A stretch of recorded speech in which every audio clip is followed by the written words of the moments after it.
the introductory part, and we'll tell you what we are going to do in terms of plan. And also, as much as possible, we shall make it more interactive. So in terms of program, today we are going to have, which you have already voted, the poll that will give us your level of understanding, to what extent you have attended any training in relation to foresight. Then we'll do a brief welcoming remark. Then overview of the Foresight4AEAS activities for the year 2020, what it looks like in terms of plan. Then we'll do the introduction of the foresight concept. It's going to be brief. Then after that, we'll have a question and answer session. Then it will follow by foresight's core approaches. What are the different approaches, especially we're going to apply for agriculture extension and advisory services. Again, it will follow also the question and answer session. Then in between, we'll run a poll. Then after that, we'll start the practical exercise, what it looks like for especially our plan for the months and so on, especially in the context of agriculture extension and advisory services in the situation of COVID-19.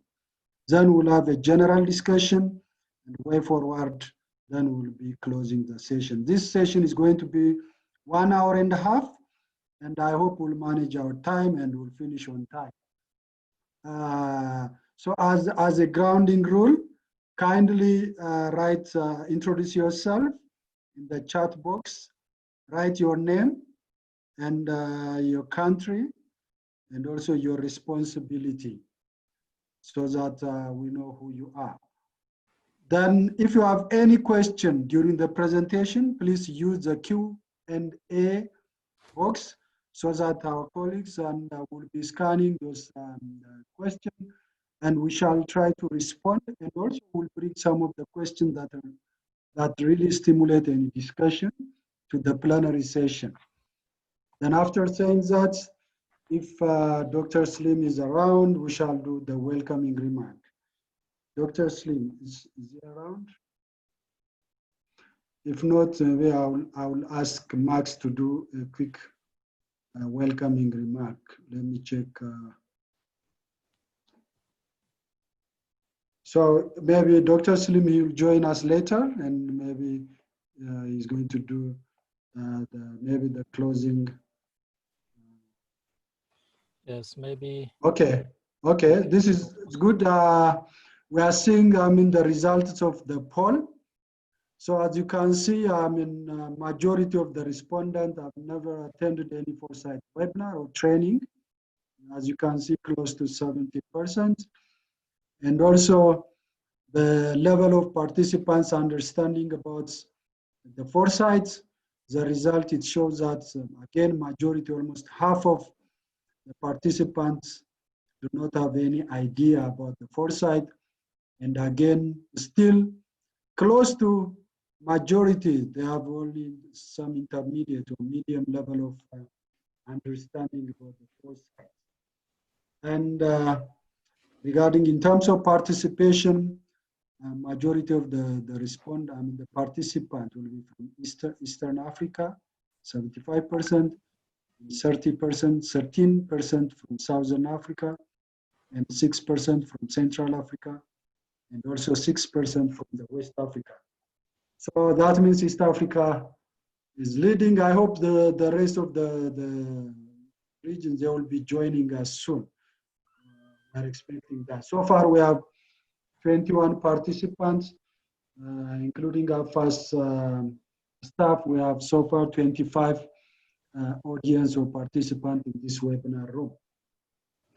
So since Edie is not around, maybe may I ask Max to do quick welcoming remarks, then we'll start overview of the Foresight program. Max, over to you. Good morning, good afternoon to everybody.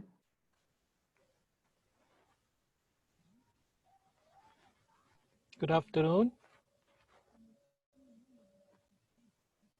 Go ahead. We are listening to you. Go ahead. I think he muted himself. Is it?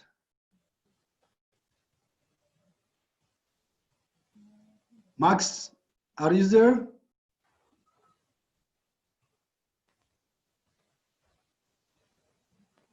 Max, we can't hear you.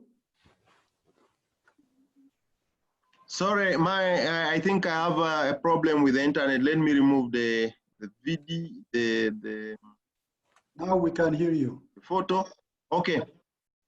Okay, welcome to this first Foresight webinar on extension and advisory services. We also welcome our colleagues that could have joined from FARA, Sareka, Kadesa, regions, and Koraf. This webinar is organized in the auspicious name of the CADAP-XP, which is a joint program implemented by all the former Pillar 4 institutions. So we welcome all the members. I think Dr. Slim would have been much prepared since I traveled from somewhere, but what I know is that in the planning of CADAP-XP, we very much want to ensure that extension and advisory services is pitched to its glory, and also we want to ensure that we prepare ourselves to know what comes ahead of us by visioning, by foresighting, by bringing scenarios that we can be able to bring tools that we can use for learning and also support each other. So I thank the team that has led the preparations of this webinar, and I wish all of us good learning, sharing, as we move together in extension and advisory services. Also, I want to bring already this to a notice of everybody. We thank so very much EU and IFAD who are funding us in the CADAP-XP. So again, on behalf of ED, we welcome everybody and best deliberations. Thank you. Thank you very much, Max, for that welcoming remark. And as per the program, without wasting much time, we'll be moving to the first program. Then the first program is going to be an overview of the Foresight4AEAS activities at AFAAS. And this session is going to be presented by Andre. Andre, do you want me to project from my side, or do you want to project your side? Yeah, I think I can project from this side. Thank you very much, Samsung. Yes, go ahead. Yes, so this is a quick overview of the Foresight for AEAS activities for this year 2020. As you know, we have created a website for this activity, and everything that we'll be doing during the year will be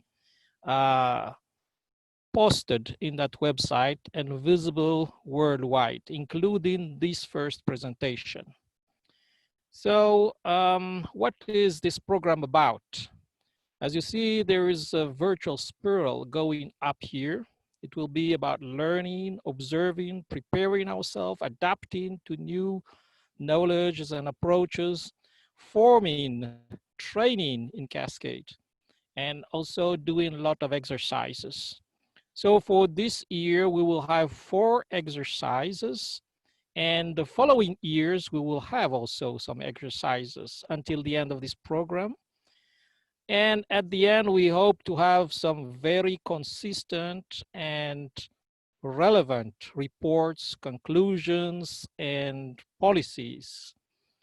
So it will be about building capacity of AFAAS members, and to prove that we have built capacity, we expect to distribute also some certificate during these years.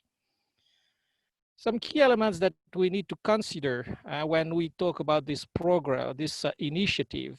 So first of all, we need to identify experts, or whatever we call it, a facilitator, or someone who will be leading the technical working group in your country and be part of the Continental Technical Working Group These are people who are very fluent in some domain of expertise and who are willing to facilitate the foresight activities in the countries. Then we need also to identify whom are the practitioners, those who are really willing to do some exercise and learn how to do the foresight activities and so on. So this one also you'll need to identify in your country. Then we will launch some thematic activities, and the first one is launched today. There will be some continental webinars like the one we have today, and it will happen monthly. Then we might have also some surveys at continental level. Then we have some exercise, of course, between the continental meetings or continental webinars. We will have some exercise that we will send you, and we will introduce it in each continental webinar. And of course, very important is to document. One of the key role of the facilitator or the expert is to document, to make sure that there's a report and all the capitalization and knowledge management aspect of this foresight, that the facilitator will work very closely with the focal person and especially the CIKM, so that everything that you do in the country can be valued and can be retrieved somewhere on the web. Then last element about this initiative is that, as we mentioned previously, we will have some kind of certification for people who are really participating and performing well in this foresight activity. So what about these experts or the facilitators? We are thinking that they must have something like a master's degree or 10 years of experience in some areas like social science or maybe agriculture or environment and so on. Good leadership and management and communication skills, of course, is very important because these persons will have to facilitate and to organize meetings with the focal persons and the CIKM. Good background in social science, AEAS, CSA, and ICT literacy, simply because these are the thematics we are going to deal with this year. And the experts should be also available to attend the experts training, which happens monthly, like the one that we are running today, and facilitate also the country fora meetings or trainings. And that one you decide at your country level. It can be every week or 2 times a month, or it's up to the country forum to discuss, depending also on the availability of the practitioners. Then as a facilitator, these people will be very overwhelmed in some times, and also will have some expense. So there will be some incentives. First, they will improve their knowledge and skills in foresight, but they will also be awarded a certificate as a foresight facilitator. And there will be some coverage for some of their expenses. So this is for the foresight facilitator. Now, let's have a big picture of what is this F4AEAS initiative. Initially, it's building capacity of champions, training,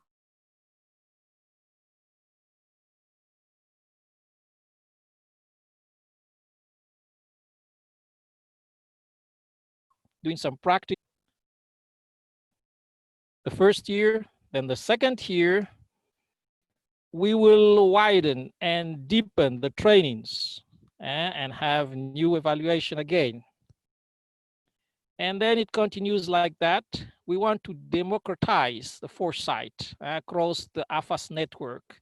So this year we will start first with just maybe few champions, and experts.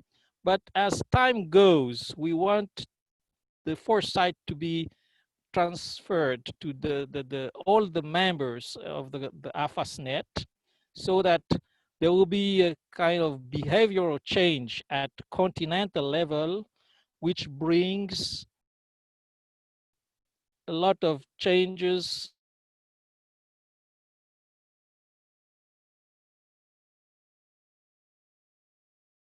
at influence at different reports, briefs, and policies that we will at the end try to write and disseminate. We want to try to influence the policy in the AEAS world in Africa. So thank you very much. That was a very quick presentation about this program. Thank you very much, Andre, providing us an overview of what it looks like in the Foresight for AEAS, the coming 3 years, and also more specifically what we are going to do in this year. So according to the program, in case if you have any questions, please drop us in the Q&A box so that we shall respond for your questions. Then according to the program, we shall do Jerry is going to tell us about the concept about the foresight, about some introductory part. Jerry, do you want me to project from my side, or do you want to project your side? Jerry. You can project.